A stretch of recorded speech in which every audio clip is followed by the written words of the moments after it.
Shalom saudara-saudara yang terkasih dalam nama Tuhan Yesus Kristus. Hari ini kita sampai kepada sermon kita untuk tanggal 21 Agustus 2022 sebagai bahan kita melayani anak-anak KKR di kebaktian minggu KKR ya, sekolah minggu. Kita mau baca firman Tuhan dari Imamat 25 ayat 1-5. Inilah firman Tuhan. Tuhan berfirman kepada Musa di Gunung Sinai, "Berbicaralah kepada orang Israel dan katakan kepada mereka, apabila kamu telah masuk ke negeri yang akan kuberikan kepadamu, maka tanah itu harus mendapat perhentian sebagai sabat bagi Tuhan. 6 tahun lamanya engkau harus menaburi ladangmu, dan 6 tahun lamanya engkau harus merantingi kebun anggurmu dan mengumpulkan hasil tanah itu. Tetapi pada tahun yang ke-7 haruslah ada bagi tanah itu suatu sabat, masa perhentian penuh, suatu saat bagi Tuhan. Ladangmu janganlah kau taburi dan kebun anggurmu janganlah kau rantingi. Dan apa yang tumbuh sendiri dari penuaianmu itu janganlah kau tuai.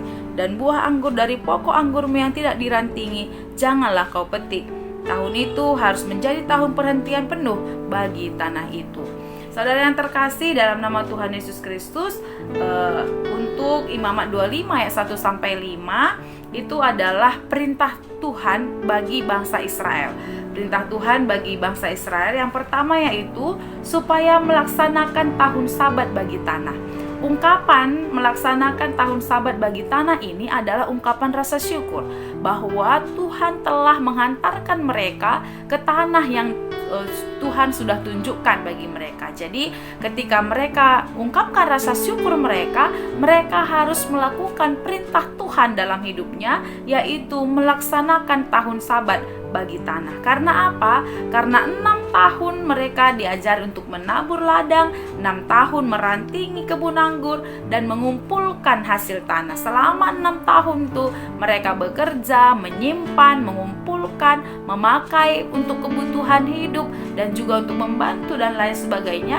Dalam proses 6 tahun itu mereka diajari untuk boleh mengumpulkan hasil yang telah mereka ambil dari tanah. Tapi pada tahun yang ke-7 harus ada tahun sabat bagi tanah. Ini adalah perintah Tuhan supaya semua umat Tuhan, bangsa Israel menghargai pemberian Tuhan, supaya bangsa Israel menghargai tanah sebagai pemberian Tuhan, dan itu juga adalah ciptaan Tuhan.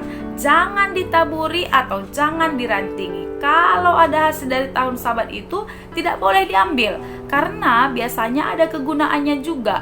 Ketika di proses tahun sabat bagi tanah itu ada hasilnya, itu dipakaikan untuk membantu janda, yatim piatu, upahan, budak dan lain sebagainya.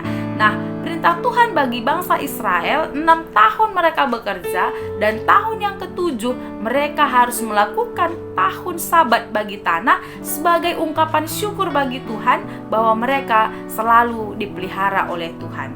Ada 3 makna tahun sabat ini yang boleh kita renungkan secara bersama. Yang pertama yaitu tanda kebaikan Tuhan bagi semua ciptaan Tuhan.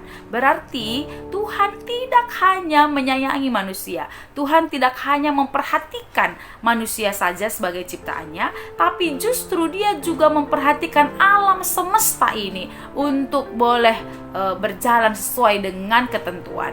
Jadi kalau kita perhatikan, makhluk di dunia ini bukan hanya manusia, tetapi semua ciptaan Tuhan dipelihara oleh Tuhan. Jadi ketika ada tahun sabat bagi tanah, itu adalah tanda kebaikan Tuhan bagi semua ciptaan Tuhan, termasuk tanah. Kadang kalau kita pikir-pikir ya, tanah selalu dikuras, ditanam supaya bisa menghasilkan tanpa kita pikirkan harus juga ada istirahatnya, harus juga ada masa pemulihannya, masa pemeliharaannya dan lain sebagainya. Tapi Tuhan tadi katakan ketika Tuhan perintahkan harus ada tahun sabat bagi tanah, ternyata itu adalah tanda kebaikan Tuhan bagi semua ciptaan Tuhan.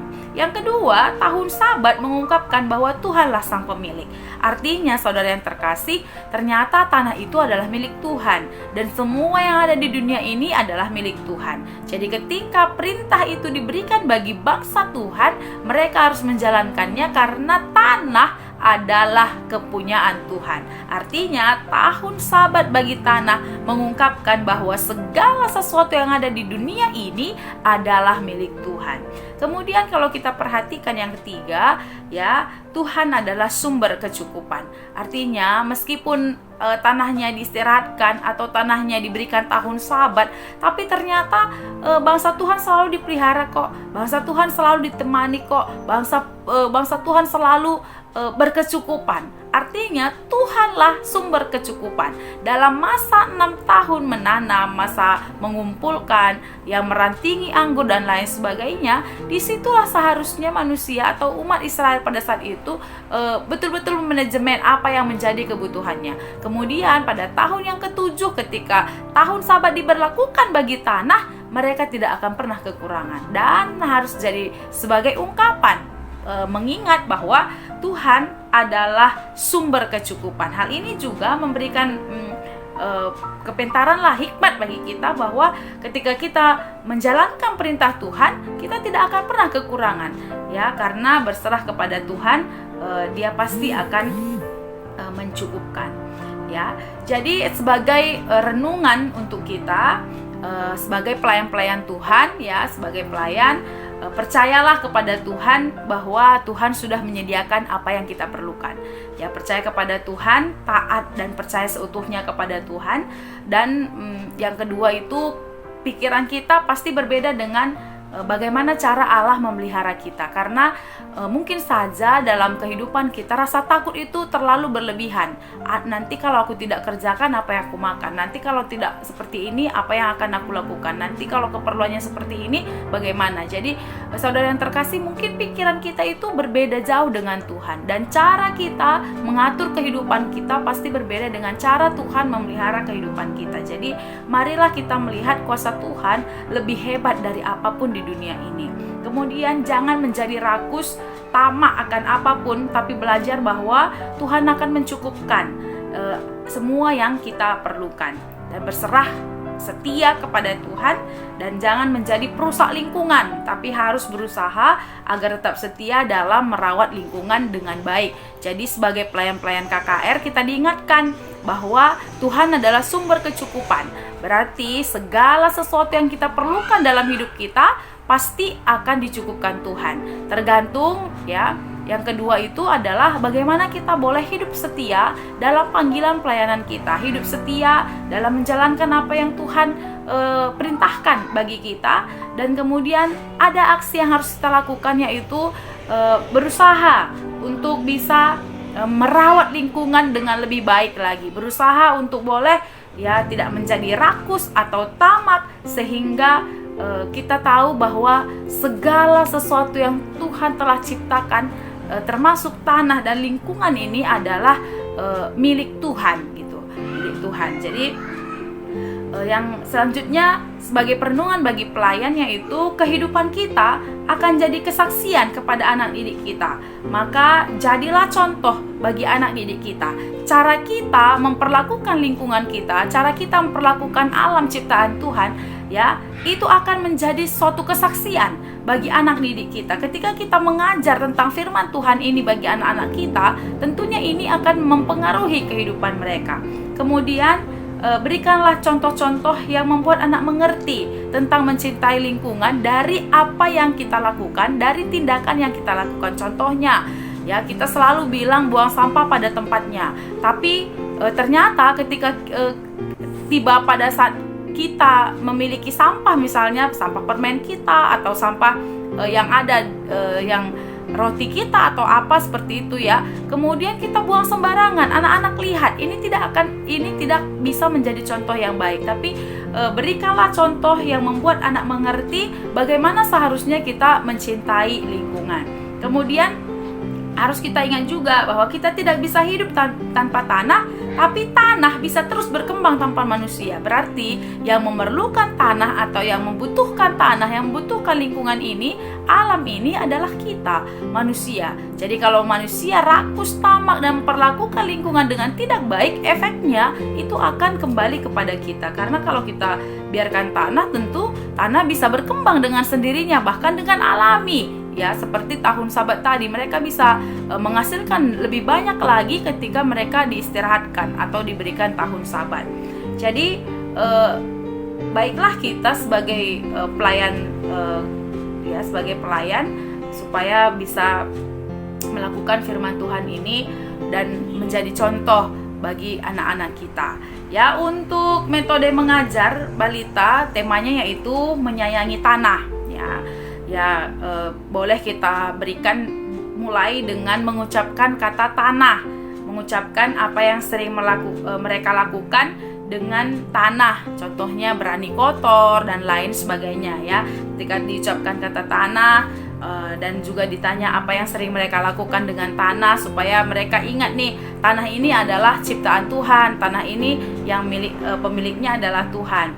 Terus bisa kita buat juga bagaimana kalau tidak ada tanah. Jadi bisa juga sampai kepada subur dan kering, bedanya seperti apa. Untuk anak kecil dibawahi pengertian bahwa tanah itu pemberian Tuhan, tanah itu diberikan oleh Tuhan, seperti itu ya. Jadi apa saja yang mereka bisa lakukan dengan tanah, dan apa perbedaan dari tanah subur dan tanah kering. Terus kemudian ajak anak untuk bersyukur tentang tanah. Kemudian cara menjaga tanah, ini anak kecil juga sudah boleh diberikan pengertian bagaimana cara-cara menjaga tanah. Contohnya tidak membuang sampah, dan juga tanah humus, bedanya apa dengan tanah yang kering, ya, seperti itu. Ya, itu bisa nanti kita kembangkan. Kemudian untuk anak kecil itu temanya merawat tanah. Ya, di anak kecil ini sudah boleh ditanya pentingnya tanah bagi mereka itu apa. Contoh tanaman di kebun dan di sekitar membutuhkan media tanah. Berarti kalau tidak ada tanah, mungkin tidak bisa menanam tumbuh-tumbuhan, seperti itu ya. Jadi anak kecil sudah bisa ditanya kegunaannya seperti apa, pentingnya bagaimana, kemudian bagaimana mereka bisa menjaga tanah ini dengan baik, karena sebegitu pentingnya tanah ini bagi manusia. Jadi di anak kecil sudah boleh dikatakan tentang firman Tuhan untuk mengistirahatkan tanah. Kalau dilakukan, gunanya juga untuk manusia.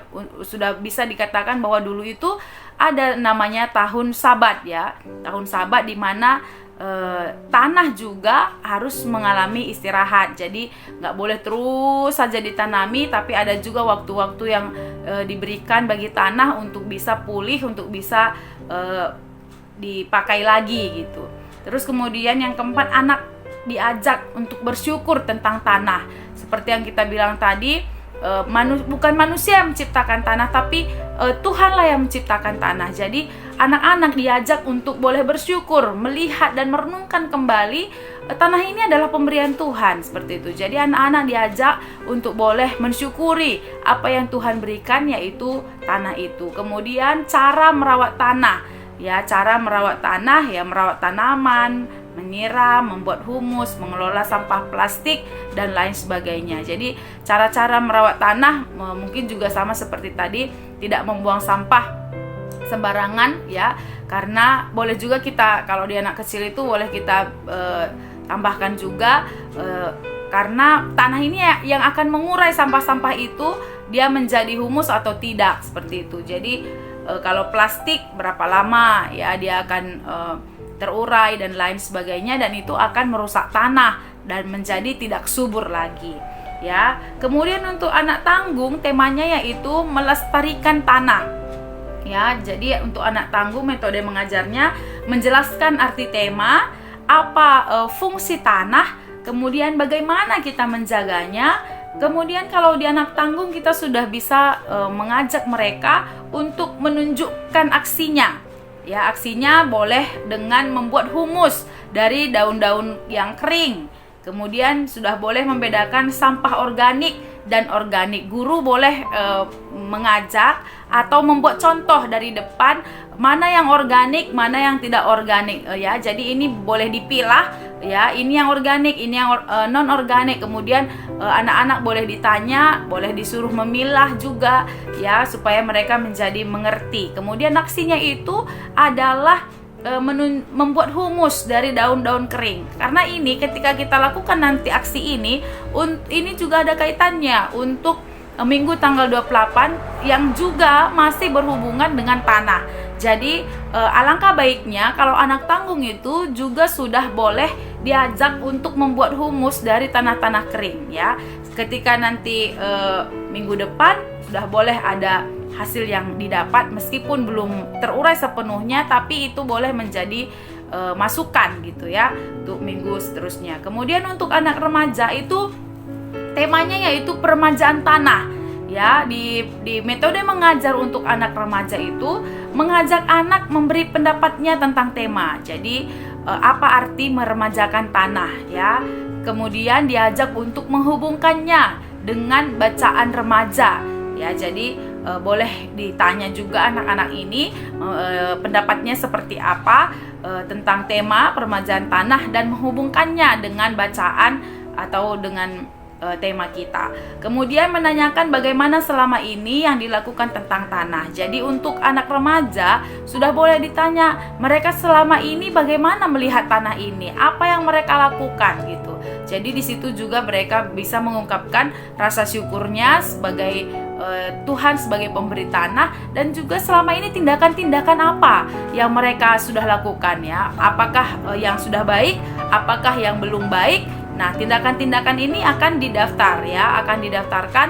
Kemudian tanyakan bagaimana tindakan-tindakan mereka ini selama ini. Kemudian nanti apa yang mereka mau perbaiki dalam tindakan-tindakan yang mereka lakukan ini. Kemudian anak remaja sama seperti anak tanggung tadi sudah boleh membuat aksi, membuat humus, kemudian membeda-bedakan juga sampah organik dan sampah non organik gitu. Jadi dalam metode mengajar ini tentu guru-guru harus menyesuaikan atau paling tidak memberikan contoh-contoh bagi anak-anak bagaimana seharusnya mereka mengungkapkan rasa syukur mereka dalam menghargai tanah sebagai pemberian Tuhan. Kemudian bagaimana Tuhan mencukupi keperluan kita dengan perlakuan kita terhadap tanah sebagai pemberian Tuhan tadi. Itu adalah berkat-berkat Tuhan. Ketika kita menanam, ketika kita menabur, kita akan menuai memanennya karena berkat-berkat Tuhan. Jadi sebagai manusia ya, marilah bersyukur, mari melakukan tindakan-tindakan yang baik terhadap tanah.